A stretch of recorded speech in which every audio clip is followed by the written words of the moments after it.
Mirë se erdhe në botën ku askush nuk është i pafajshëm. Sekrete shqiptare, vendi ku rrëfimet më të thella, më të ndaluara dhe më të pathëna të shqiptarëve marrin zë. Na bëni subscribe për histori të ndryshme.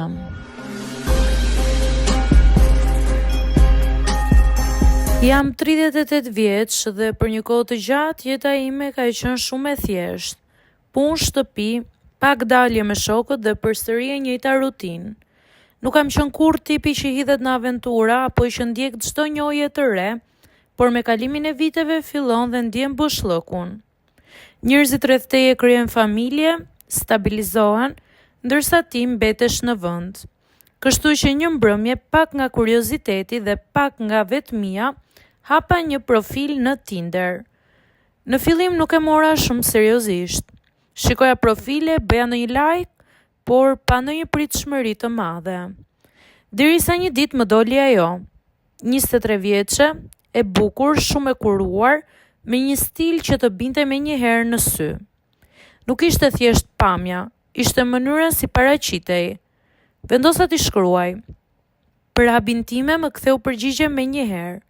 Biseda nisi shumë lehtë, kishte humor, ishte e drejtë për drejtë, dinte si ta mbante muhabetin.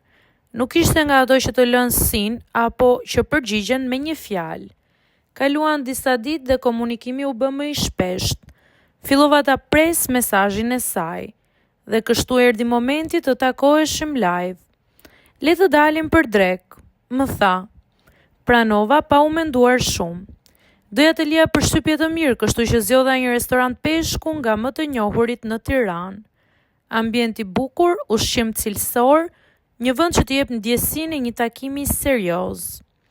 Atë ditë u përgatita më shumë se zakonisht. Kur erdhi nuk gënjente fare nga fotot, madje dukej edhe më e mirë live. Ulëm dhe filluam të flasim. Në fillim gjithçka ishte perfekt. Qeshëm, ndam histori, kishte një lloj kimie që nuk e ndjen shpesh. Por shumë shpejt fillova të vërej diçka të çuditshme. Ajo porositi me një herë, dhe nuk porositi pak. Një pjatë, pastaj një tjetër, pastaj fruta deti, sallatë, verë të shtrenjtë. Fillimisht mendova, a është e uritur mbase, nuk ka problem. Por ndërsa koha kalonte, porosiste dhe nuk ndalonte.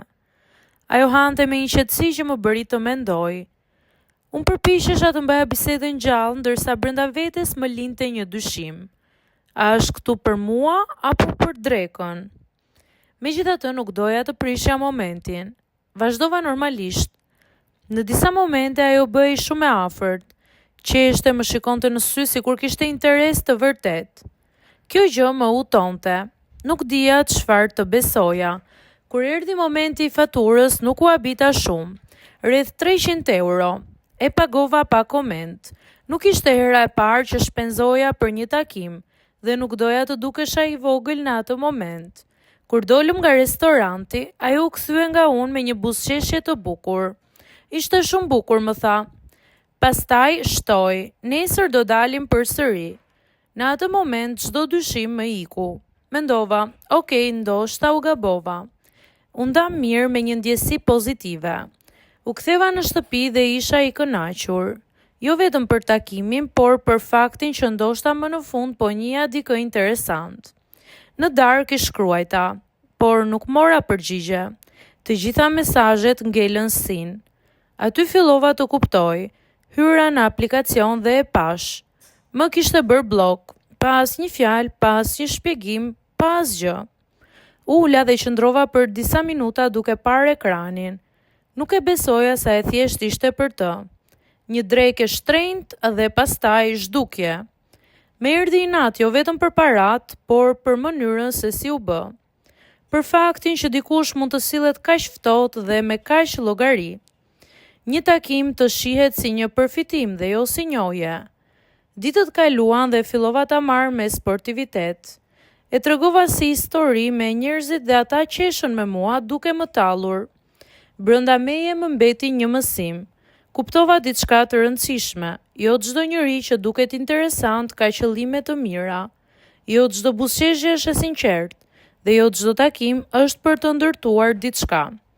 Disa njerëz thjesht duan të përfitojnë dhe këtë gjë e bëjnë shumë mirë. Nuk jam penduar për parat, sepse në fund të fundit më kushtoi 300 euro për të kuptuar diçka që ndoshta do të më kushtonte më shumë nëse do të vazhdonte. Ndonjëherë, humbjet më të vogla të shpëtojnë nga gabimet më të mëdha.